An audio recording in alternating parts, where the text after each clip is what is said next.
Buyurun. İyi günler.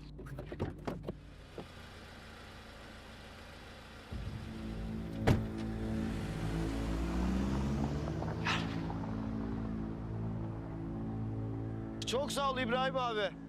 Helal et hakkını. Helal olsun Toprak Bey. Dur hele bekle.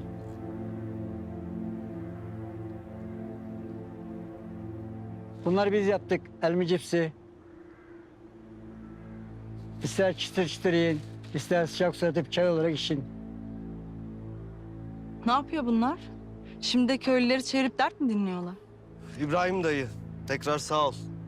Sen bir ara buraya uğrasana. Biz sana destek olabiliriz. Gerçekten mi? Vallahi abi ya. Bak bekliyoruz seni. Başımızın tacısın. Eyvallah. Hadi selametle. İyi günler.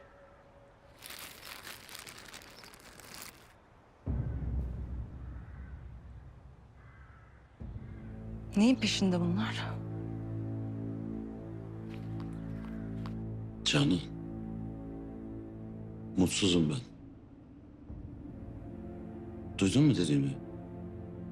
Mutsuzum ya.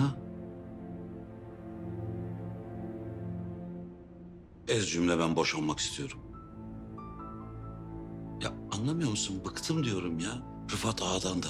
Senin o gereksiz davranışlarından da. Kıskançlıklarından.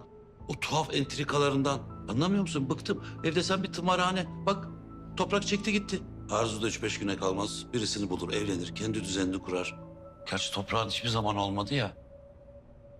Canan, şu geri kalan ömrümü huzur içinde yaşayayım ya.